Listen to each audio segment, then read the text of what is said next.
मान्यवर मुख्यमंत्री मोहन चरण माझी करकमल नूतन ग्राम पंचायत कार्यालय भित्तिप्रस्तर स्थापन एवं अंत्योदय गृह योजनार तृतीय पर्यायर हिताधिकारी गृह निर्माण निमंते प्रथम किस्ती अर्थराशि प्रदान भर्चुआल माध्यम कार्यक्रम अनुष्ठित हो जाइछि। गजपति जिला सदर महकुमा पारଳାଖେମୁଣ୍ଡି स्थित जिलापाल ओस्वान सम्मिलनी कक्ष नूतन ग्राम पंचायत कार्यालय भित्तिप्रस्तर स्थापन एवं अंत्योदय गृह योजनार हिताधिकारी गृह निर्माण निमंते प्रथम किस्ती अर्थराशि प्रदान कार्यक्रम अनुष्ठित हो जाइछि। कार्यक्रम में गजपति जिलापाल श्रीमती मधुमिता, मुख्य उन्नयन अधिकारी तथा निर्वाही अधिकारी जिला परिषद शंकर केरकेटा, अतिरिक्त निर्वाही अधिकारी पृथ्वीराज मंडल, डीपीओ ओएलएम टीमन बोरा, बाला रोहित कुमार, ग्रामीण जल और परिमल विभाग जिला संयोजक जी सुनील बाबू, देवेंद्र कहर प्रमुख समेत बहु हिताधिकारी उपस्थित थिले। Mohana block Kotamma Pindiki, Gosani block Gurandi, Jharsanda, Kashinagar block Khandaba, Rayagada block Marlaba, Nuagarh block Khajuripada प्रमुख स्थान में नूतन पंचायतर गृह निर्माण सकाशे आदेश दिया जाइछि। अंत्योदय गृह निर्माण सकाशे 1863 जन हिताधिकारी वार्क ऑर्डर सहित 40,000 टंका प्रथम किस्ती प्रदान करा जाइछि। 4 मास मध्यरे संपूर्ण गृह निर्माण कले प्रोत्साहन राशि 20,000 टंका प्रदान करा जियो बोली व्यवस्था रहिछि। जमती आपण समस्त जानते माननीय मुख्यमंत्री आम समस्त को आज एड्रेस करते गजपति जिले में प्राय 1863 लोक को आज फर्स्ट इंस्टॉलमेंट मिली एंड आमर जो माननीय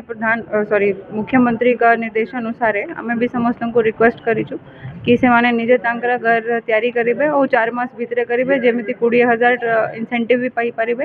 एंड आम एटा भी सुनिश्चित करूँ कि जहाँ किसी भी प्रॉब्लम हम सेटा कंस्ट्रक्शन मटेरियल था कि किसी असुविधा था ब्लॉक एडमिनिस्ट्रेशन समस्त बेनिफिशियरी को पूरा सहायता करेंगे।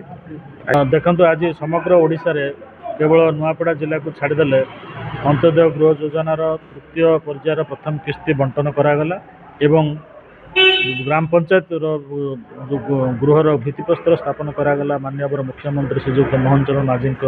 द्वारा। यही अवसर में आम गजपति जिला प्रशासन तरफ आमर समस्त 149 गोटी पंचायत रे आम माननीय मंत्री लाइव स्ट्रीमिंग देखुले